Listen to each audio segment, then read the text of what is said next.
Sa inyong lahat mga kapatid, lalo na sa ating Diyos na buhay.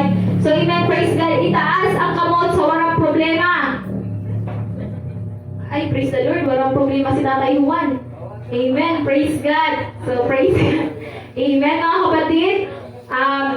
Before we will start mga kapatid, bago kita magatuna, lamanuha pa rin mong katahong wala niyo mong katakin kag tawahan mo siya. Ngitian mo siya sa tunay na ngiti, dili kay peke na ngiti ha, may tunay kag may peke po na tawa. Okay po mga kapatid. Amen. So ginlabanan niyo na, bawal na ako may nakita. Mga sige mo na ako sa murustot na sani.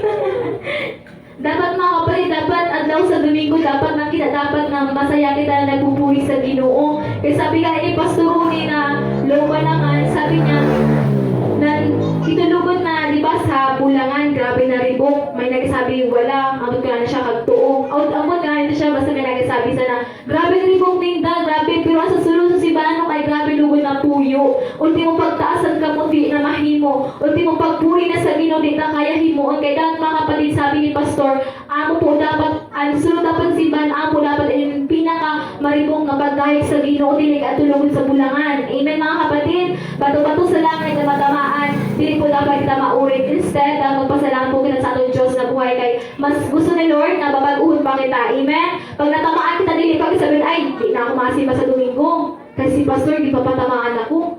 Si Sister Jima, di pa patamaan ako. No, mga kapatid. Kaya amin yung pulong ni Lord kasi gusto ni Lord na mabago kita. Gusto ni Lord na maglago kita sa pag-alagad sa iya. So, amen mga kapatid, makibukas po tayo sa Isaiah chapter 41 verse 10. One verse lang po ito siya mga kapatid. I know, familiar na po kamo sa ni, pero sobrang ganda po talaga sa mensahe ni Lord.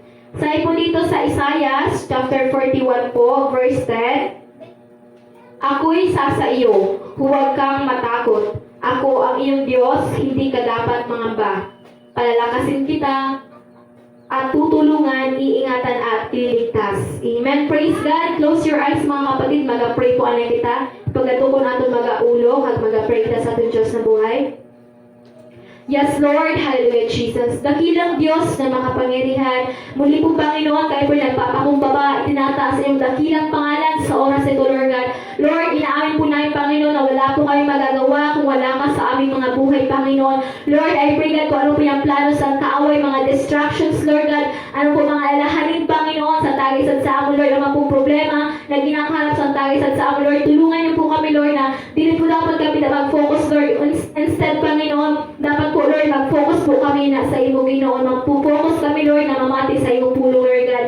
Maraming salamat po, Panginoon. Inaamin ko, Lord, na wala po kung mahimo kung wala ka sa akong buhay, Panginoon. Pangunahan niyo po ako, Lord, na I pray di mo salita, Lord, na maitatang ini sa akong puso kag isipan na dili pagkabatid sa natalinga, malapos po sa natalinga. Instead, Panginoon, na ito po ay kaya namin sa oras ng pamumuhay. We thank you so much, Lord. Nagatuda ko, Lord, na magatapos nagawain mo, Lord, tuna sa pagtapos, Lord, na ikaw po makita sa akong Ginoo. We thank you so much, Lord. In Jesus' name we pray. Amen and amen. So, praise God. Palakpak sa Ginoo, mga kapatid. Amen. Pag sa Ginoo gani, taas dapat kay Diyos siya makapangyarihan magsalampati sa mubo lang, may nakita kang sana, pag may nagaparunda sa ubos ng nagapalapak tulong-tulong, may pansalampati kay ginapalakpak sa tulong-tulong, pero ang Ginoong sus bagay ito urang kaon, magpalakpak bagay warang kaon, lang mga kapatid, magpalakpak kita sa Ginoong taas po dahil mga kapatid, amen, praise God, palakpak sa Ginoong mga kapatid, amen, praise God. So sabi dito mga kapatid sa salita ng Panginoon, madali lang po yun siya, 9:35 ako nag-start, mga 9:40 tapos na kita. Amen. Sabi po dito sa Isaiah chapter 41 verse 10 po, ako'y sasa iyo. Amen. Number 1 mga kapatid, God is with you. Sabi mo sa imong katakin, God is with you. Kaupon mo ang Ginoo. Kaupon mo ang Ginoo, kaupon ko ang Ginoo, kaupon naton ang Ginoo. Amen. Kaya kung may problema kaya na ay pagsabihin na nag-aisal na lang ako. Amen. Isipon ta mga kapatid na once may problema kita, atong dumdumon kung gaano kaayong Ginoo sa atong buhay. Di ba may mga time sa atong buhay na gusto natin magsuko na sa pag-alagad sa Ginoo? May mga time na po na gusto natin sukuan na atong buhay dahil sa mga pagsubok na may ginagyan na kita na dili man aram sa tao, dili man aram sa imo asawa, sa imo pamilya, pero aram ina sa Ginoo. Amen? Kaya wala kita maitago sa kay Lord, bisan dyan tayo mga kapatid. Kaya sabi ni Lord sa number 1, God is with you. Ako isa sa iyo. Amen? Sabi Si Lord Pinato siya kaubisan din man kita magkanto, dili kita pabayaan sa Ginoo. Kaya kung ikaw may karamdaman yan na tandaan mo na may Diyos na magapaayo sa imo. May doktor kita sa mga doktor. Amen? Kung may problema ka man yan na may ginapag-agihan man kaya sa atong buhay, tandaan po natin mga kapatid na ang Ginoo, adala po siya para sa aton. Amen mga kapatid? Uy, bagang kaluya man. Siguro, iniisip na siguro nila, anak ko ni Krista, anak ko gusto laging kauna ito sa ining sa ito. May iba pa akong trabaho dito, pero una akong Ginoo. Kaya mga kapatid, pag sa oras sa simbahan po talaga focus kita sa Ginoo. Amen? Kung may mga problema man kita, ihatad na lang na sa Ginoo, kaya ang Ginoo nang bahala sana. Amen? Sabi ni mga kapatid, God is with you. Amen? Always remember, gaano man kahirap ang problema na ito, kaya na gaano man kasakit ang may ko kaya na ginaagihan. Tandaan po natong permi na ada ang Ginoo, kaupod ang Ginoo. Amen? Kaya dili po dapat na mawala sa pag-asa. Amen? Dili kita mawala sa pag-asa na Lord, kapuy na ako Lord, habo ko na agad, suko na ako. No mga kapatid. Sabi mga kapatid, share ko sa inyo mga kapatid, one time, may isa na kapatiran or isa na friend ko, kabatch ko, di ko na lang po mention ang pangalan. May nagsabi sa ako na, sige kan share sa pulong sa Ginoo, God is with you, kaupod mong Ginoo, pero nano kay irong sana ang buhay mo. Yung question niya ako, nano kay wala ka nakapagtapos sa college, nano kay amin ang buhay mo, nano kay until now tambay kagapon sa iyo balay. Nadamo ako sa kakilala na gina-question ako, paulit-ulit ako sa naginasabihan, pero alam mo mga kapatid dati, nasaktan ako. Ginatangis ko na kay Lord, dili ako nagabalo sa ito ng tao. Instead, ginapag-pray ko kay Lord ito na tao. Sabi ko, Lord, ikaw na lang po ang bahala sa na tao. Kasi kung magbalos ako, makasala pa ako sa imo, God. Kaya ginapag ako na ginasabi na, sige ka minsay, sige ka post sa word of God, sige ka istorya about sa Ginoo, pero ano kay amin ang buhay mo. Yung question niya ako mga kapatid, that time na basag o nadurog na akong puso, sabi ko, Lord, napaisip ako, sabi ko, Lord, tama kang God sila, God. Na sige akong sabi na kaupot ko ikaw, ada ka pero para sa amin, di ko kayang pabayaan, pero ano kay amin yung buhay ko. Damo na gano'n. Kaya sabi ko mga kapatid, that time, minakwestiyon ko na sabi ko, Lord, may pasin na Lord, ay ng buhay, nakagraduate na mga kabatch ko, ilong na sana.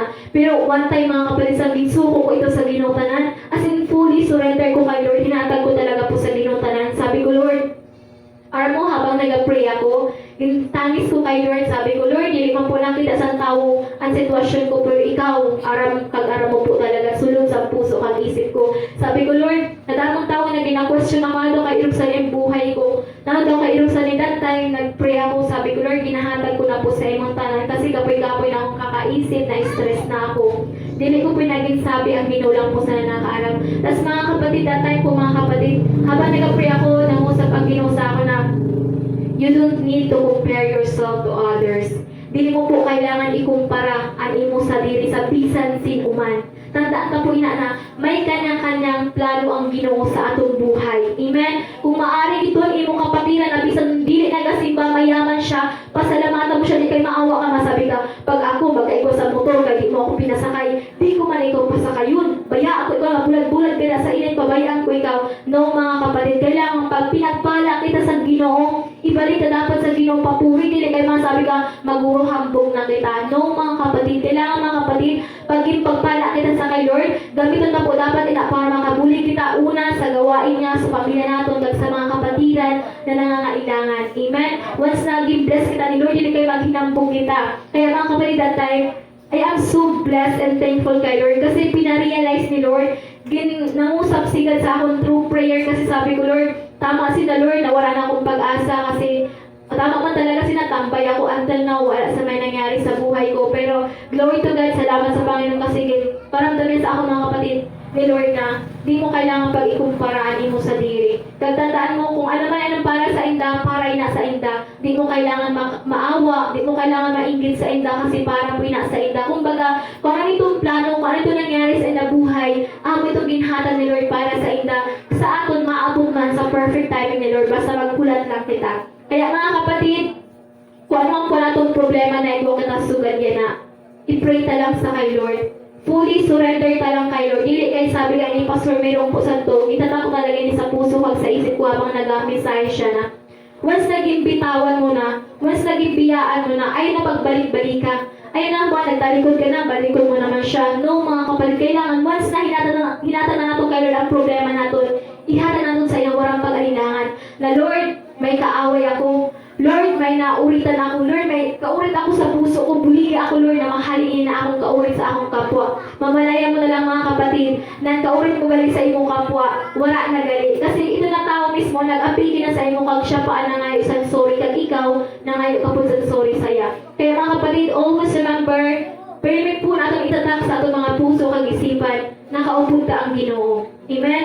Bisan din kita magkanto, alam atong ginahimo, bisan ata kita susunod sa aton balay, nag-pray kita, nakikita kita sa Ginoo. Sabi gani, bago pa naton sabihon kay Lord, aram na sa Ginoo na amon atong kailangan. Bago mo pa sabihin kay Lord na nahihirapan ka, naguguluhan ka, na kapara, nabibigatan ka na sa problema na ikaw kaya na aram-aram pa na sa Ginoo tanan. Amen?